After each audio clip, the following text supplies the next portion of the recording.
Amadou Ahidjo a été le fossoyeur de nos espoirs. C'est lui qui fait assassiner ou qui assassine les indépendantistes camerounais. Et là, nous ne pouvons pas tergiverser là-dessus. Notre résistance, elle est totale. Notre résistance, elle est totale. Notre résistance, elle est totale. Si vous avez été de près ou de loin, été associé à la mort des libérateurs, des martyrs de l'Afrique, quel que soit ce que vous allez faire, nous appelons cela tout simplement les larmes de crocodile.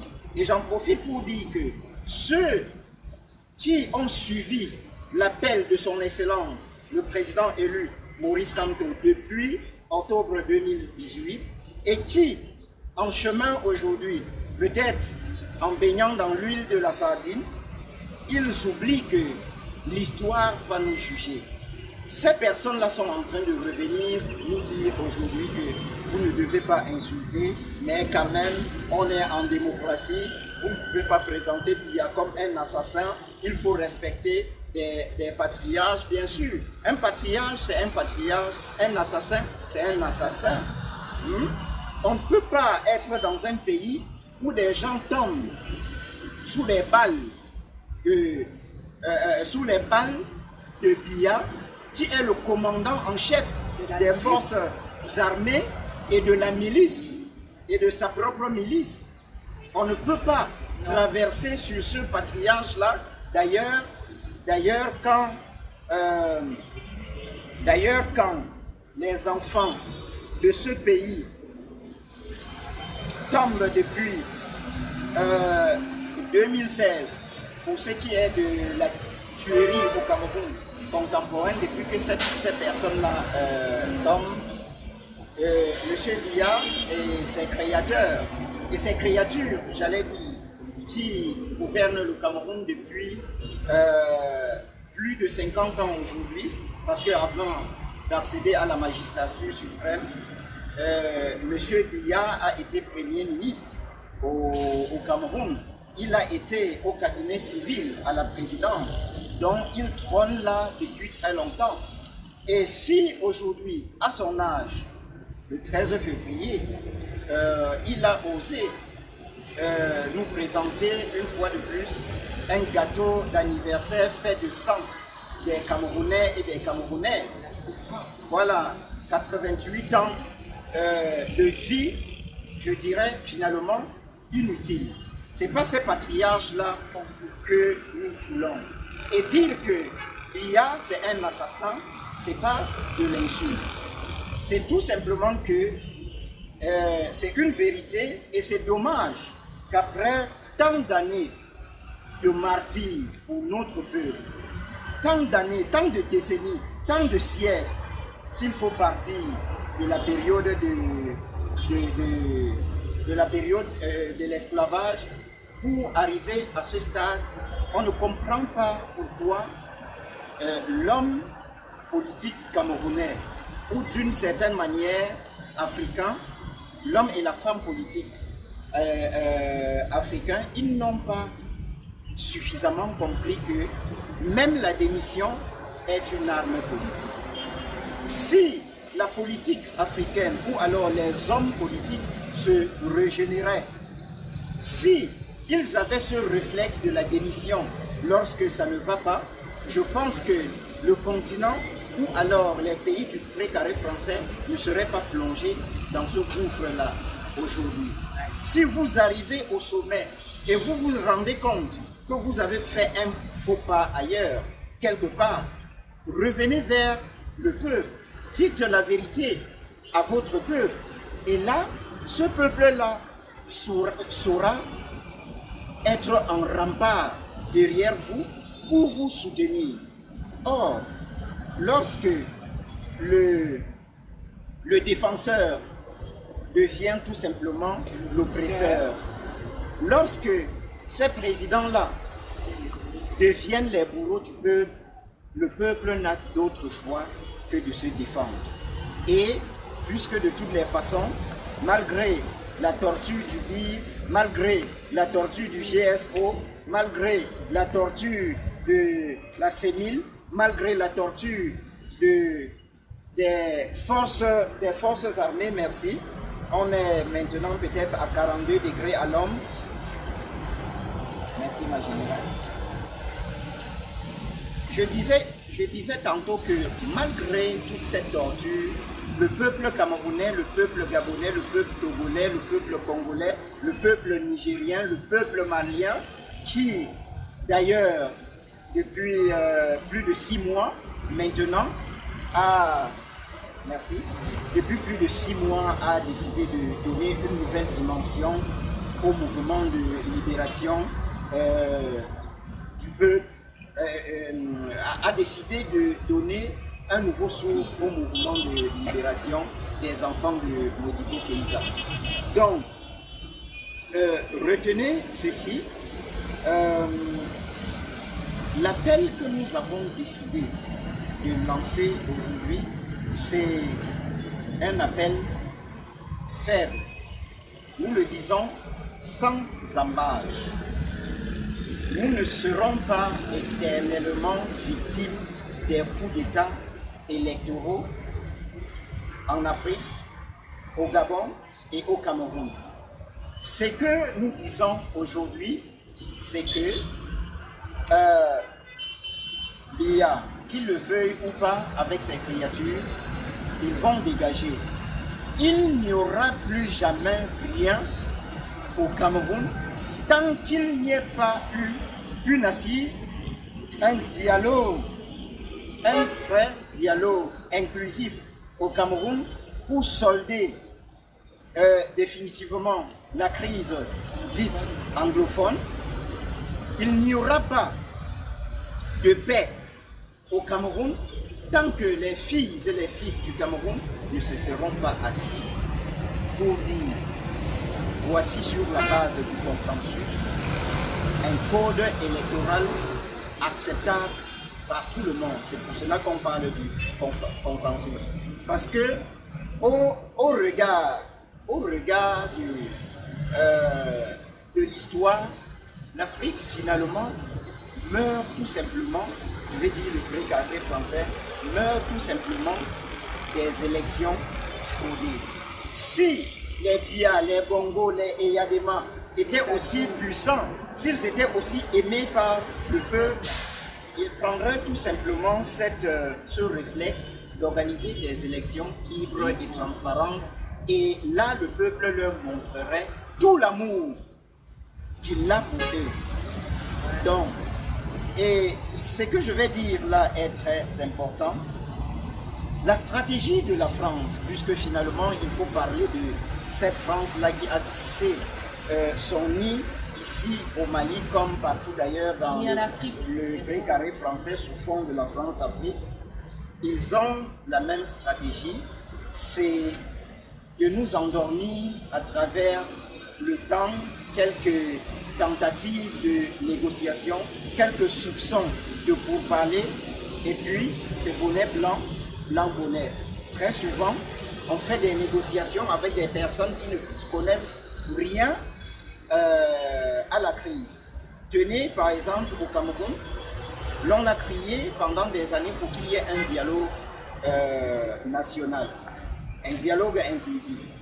C'est que les créatures de Biya ont fait, parce que de toutes les façons Biya n'était pas au courant, parce que cadavérisé. Donc ce qui s'est passé, c'est que Biya a choisi de faire le dialogue inclusif sans les leaders de la crise, sans des représentants dignes, les concernés de la crise anglophone, sans le président élu Maurice Kamto, qui est quand même le président proclamé président, comme d'ailleurs ça se fait dans toute l'Afrique. Voilà, ils s'autoproclament, ils organisent des élections masquées, truffées de mensonges. Donc nous, le peuple, nous disons, nous voulons toujours la vérité des urnes du 7 octobre 2018. Même si peut-être le professeur, l'élu du peuple, Maurice Kamto, accepter que Biya soit au pouvoir. Mais nous disons, nous le peuple africain, nous disons plus jamais de fraude, Ça suffit comme ça. On veut la vérité. On veut que le gagnant des élections de 2018 puisse gouverner. On me dira, ben non, ce n'est plus possible, on ne peut plus. Non, même si vous ne pouvez plus, tout est possible. On fait le recomptage des voix. Où sont passés les PV? Où sont passés les PV? Donc c'est toute cette manipulation-là qui se fait depuis des années qu'on ne veut plus. Et comme disait mon ambassadeur, en fait la France utilise la voie démocratique pour nous faire croire qu'en fait nous sommes libres, en nous laissant organiser nos élections. En réalité, nous n'avons pas une mainmise là-dessus, puisque ce sont toujours les dictateurs au pouvoir qui ont l'appareil électoral. Donc c'est toujours eux qui tiennent cela. Comment voulez-vous que, par exemple au Gabon, c'est les Bongo qui ont la CENAP, c'est eux qui ont l'appareil électoral entre leurs mains. Comment voulez-vous qu'il n'y ait pas de fraude? Comment voulez-vous cela? Comment voulez-vous qu'il y ait un changement? Maintenant, ils ont proposé le dialogue national, ils ont proposé les législatives. Et qu'est-ce qu'ils le proposent en plus? Qu'est-ce qu'ils leur donnent? Qu'est-ce qu'ils leur instruisent? C'était Manuel Valls qui demande au peuple gabonais, qui demande aux opposants gabonais, qui demande à M. Jean-Ping, qui était l'élu du peuple gabonais en 2016, d'aller participer au dialogue. Comment ils ont ce coupé de demander à celui qui a ses résultats, qui a ses PV, qui est le gagnant des élections, on lui demande, tout le monde connaît les résultats de ceux qui est le gagnant. Il ose demander quand même quel pouvait d'aller participer à sa propre mort. Mais c'est tout ce mépris qui fait en sorte que moi, je me dis non et non, non, la France doit nous laisser nous-mêmes organiser nos élections. Il faut qu'elle retire sa vie. Écoute, ma générale, ça me permet de dire un mot puisque tu parles des élections. Tu sais, c'est que les Maliens disent en langue bambara, Atisera. Atisera. On a tout compris. On a tout compris. Atisera, on a tout compris. Et je le dis cela pour revenir sur la question de l'élection, des élections politiques. Tu sais, c'est que l'ancien président français Jacques Chirac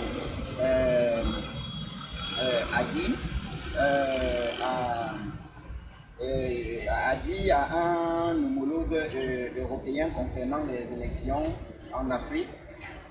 Jacques Chirac disait que certaines personnes leur reprochent de laisser les dictateurs africains frauder, recourir à la fraude électorale pour se maintenir au pouvoir. Il a dit, bon, si on ne leur permet pas de frauder les élections, ils ne vont même plus les organiser.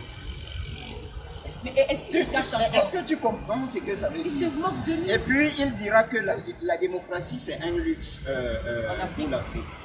Donc ce que je vais dire, Atisera, on a tout compris. On a tout compris. Le message que je vais dire, que je vais lancer maintenant, dans la suite de l'appel de Bamako. La France d'Emmanuel Macron, pas la France populaire, mais la France de l'Élysée, la France du Quai d'Orsay, la France de Matignon, cette France-là a intérêt à revenir au Cameroun avec la Déclaration universelle des droits de l'homme. Cette France-là a intérêt tout simplement à se prononcer officiellement sur la crise qui perdure et qui assassine le peuple camerounais depuis 2016. Quand je dis se prononcer, les gens peut-être pourraient se demander, mais qu'est-ce que l'ambassadeur Djimeli veut nous faire comprendre? Avec les intérêts que la France a au Cameroun, je ne demande pas à la France une faveur. On ne peut pas être dans un pays depuis des décennies. On ne peut pas être là tout simplement pour extraire du pétrole, de l'or, du diamant, couper de bois et traverser sur des cadavres pour exporter ces richesses-là. La France a intérêt aujourd'hui à participer aux jeux démocratiques au Cameroun et dans tous les pays où elle se trouve. Tout simplement en demandant ipso facto que des élections transparentes, dès maintenant, où des conditions soient réunies, dès maintenant, pour qu'il y ait des élections transparentes. Et c'est d'ailleurs ce qu'on demande au Cameroun. Et je pense que la France, dès maintenant, trop c'est trop, le nombre de morts au Cameroun, je le dis, parce que si la France n'avait pas installé et supporté M. Biya jusqu'à présent, Biya serait parti depuis très longtemps. C'est des armes françaises qui tuent mon peuple, qui tuent votre peuple au Cameroun. Et si la France ne veut pas le faire, nous, vivants ou morts, nous ferons de notre possible pour que cette France-là, la France politique, quitte tout simplement le Cameroun et le précaré français. Nous ferons tout. S'il faut donner de notre vie, de notre sang, nous ne serons pas les seuls. D'ailleurs, nous sommes debout aujourd'hui devant cette magnifique statue de Modibo Keïta. Donc, la France devrait comprendre que la France-Afrique, c'est terminé. C'est pas avec notre génération. Et si, je le dis aujourd'hui, c'est parce qu'en faisant le tour du précaré français, on a des pays du précaré français, on a toujours vu qu'il y a la main française derrière toutes les déstabilisations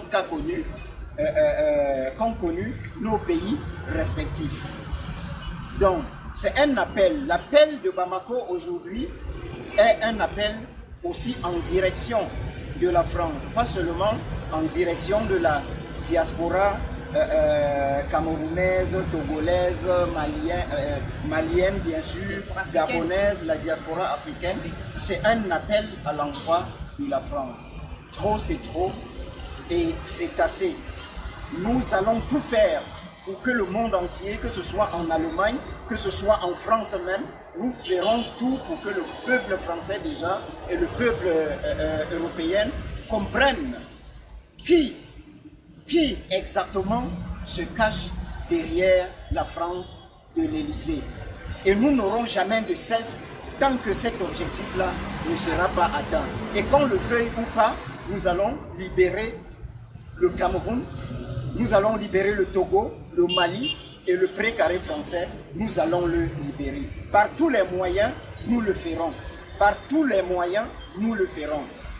J'appelle maintenant des collègues, des camarades, des Amazones de la résistance en Allemagne, en France, à Bruxelles, en Italie, au Canada, aux États-Unis, partout dans le monde, à se tenir prêts. À se tenir prêts. Après la pluie vient le beau temps. L'hiver va passer et d'ailleurs, en saluant le travail qui est présentement fait même en France, je ne vais pas citer les noms pour ne pas créer une certaine diversion. Vous connaissez les commandos de l'ombre qui font aussi la publicité, une certaine publicité de Biya en France. Je salue cette action des commandos de l'ombre là, ils le comprendront. Donc, on continue à travailler. Notre résistance, elle est une résistance totale. Ceux qui ont pensé que la résistance affaiblit, que ce soit en Allemagne ou en France, dans tous ces pays-là, ils n'ont rien compris à la résistance. Cette réalité, elle est ancrée même au mot même résistance. Résister, c'est pas un jour, c'est dans la durée jusqu'à ce que l'ennemi tombe. Et l'ennemi va tomber. Et aujourd'hui, je vous le dis, peut-être c'est mon dernier mot, de toutes les façons, dès notre retour dans la diaspora, nous allons veiller, ne serait-ce qu'au niveau de l'Europe, à ce que ce Cameroun faussement représenté au niveau de l'Europe, je dis faussement représenté parce que toutes ces représentations diplomatiques qui sont là au nom du Cameroun ne représentent pas le peuple camerounais. Et c'est pour cela que je suis ambassadeur. Et c'est pour cela que nous allons tout faire pour mettre ces représentations illégitimes, ces ambassadeurs illégitimes, qu'ils soient anciens agents secrets qu'on a envoyés à l'ambassade du Cameroun pour nous assassiner. Si la mort était une coupe, je vous l'ai toujours dit, nous la boirions à la santé du peuple camerounais et africain. Donc, ce que nous allons faire, cette fausse représentation, cette représentation illégitime du Cameroun en Europe va cesser. Ces ambassades-là nous appartiennent. Lever des barrières de 3 km, nous allons installer le peuple de la résistance dans ces ambassades-là. Que les politiques au Cameroun le veuillent ou pas, que ce ne soit pas... je sais que le président élu a toujours prôné par la paix et dans les urnes. Nous avons compris, c'est le guide national de la résistance.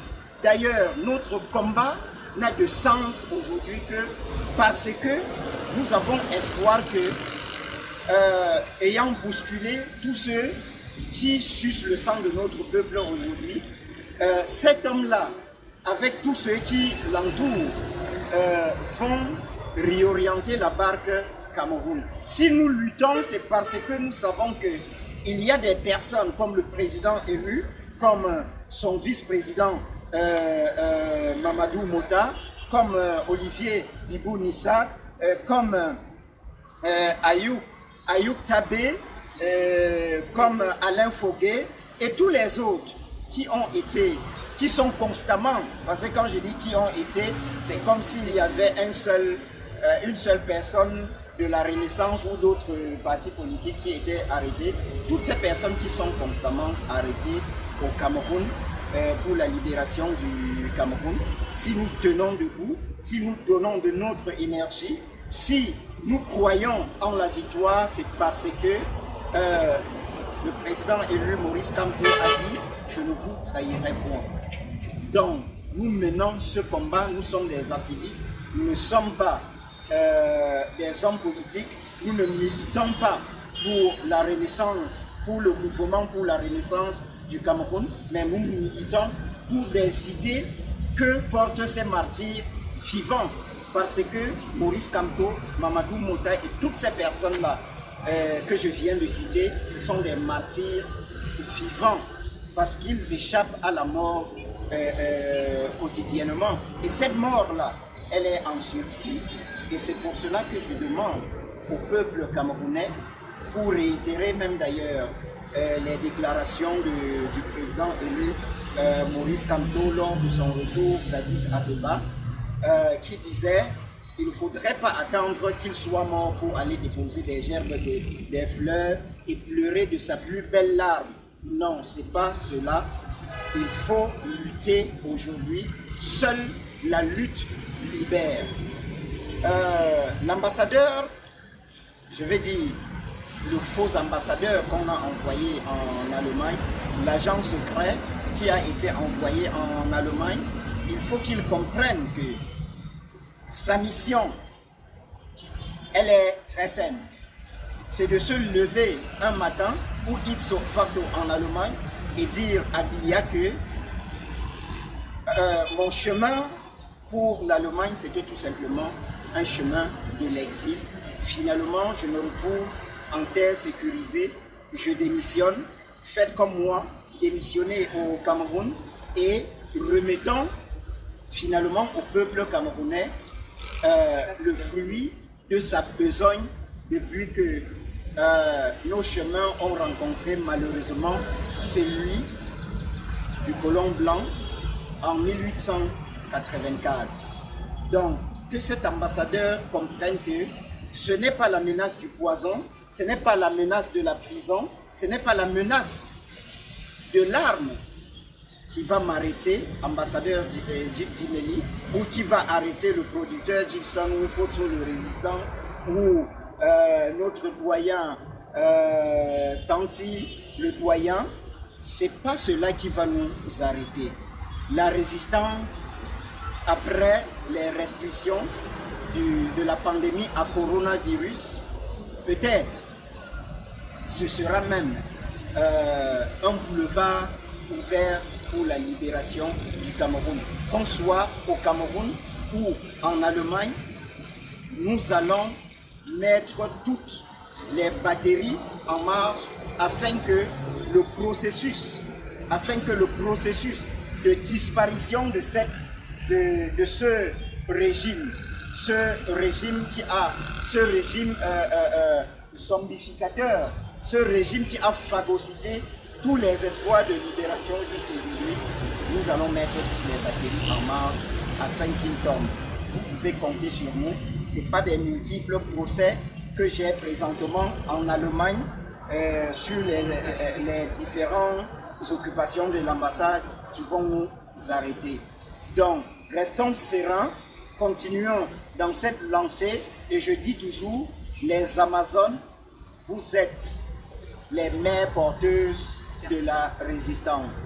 Je dis à la chasserie nationale, tu es la mère porteuse de cette résistance-là en Allemagne et il faut croire que notre combat, il ne sera pas vain.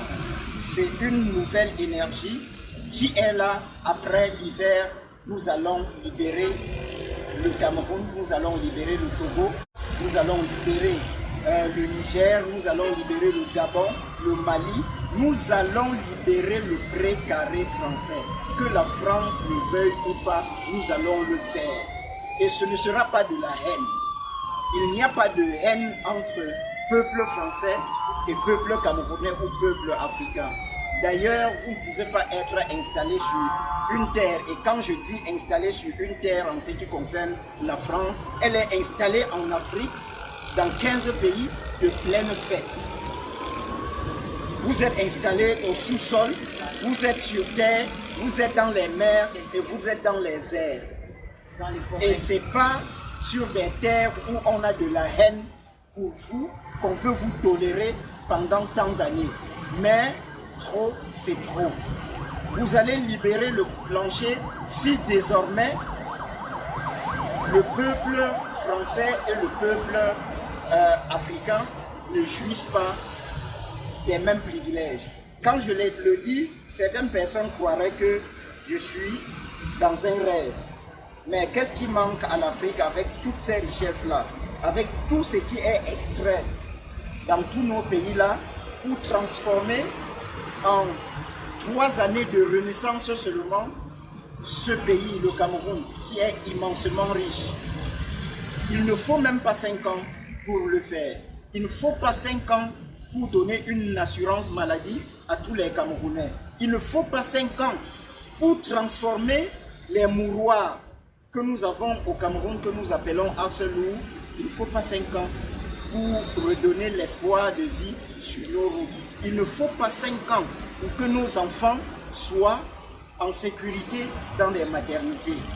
Il ne faut pas 5 ans pour que, enfin, au Cameroun, qu'on soit libre de dire que le président Kamto, cette fois-ci, il n'a pas fait ceci, il n'a pas fait cela, il doit dégager et qu'un autre prenne sa place. Quand le président élu, Maurice Kamto, il va prendre ce pouvoir-là à la faveur d'une loi électorale consensuelle, il va gouverner le Cameroun à la lumière du projet de société qu'il nous a proposé. Et s'il ne le respecte pas, ce projet de société, je pense que dans son propre camp, dans la résistance qui est en face, c'est pour cela que, même si je suis Kamto aujourd'hui, je suis d'abord les idées de Kamto. C'est ces idées-là qui nous représentent et c'est ces idées-là que nous suivons. Ce qui fait que demain, si ces idées-là ne sont pas suivies, après la prise de pouvoir de la Renaissance, à travers des élections libres, il comprendra que c'est un peuple épris de paix et de liberté qui va se trouver finalement un homme ou une femme qui va mieux canaliser ce projet de société-là. Donc, sur ce, on se tient debout, on est prêt à libérer le Cameroun, on est prêt à libérer le Gabon, on est prêt à libérer le Mali, on est prêt à libérer le précaré français. Nous sommes prêts pour l'unité africaine. Atisera, on a tout compris. Voilà.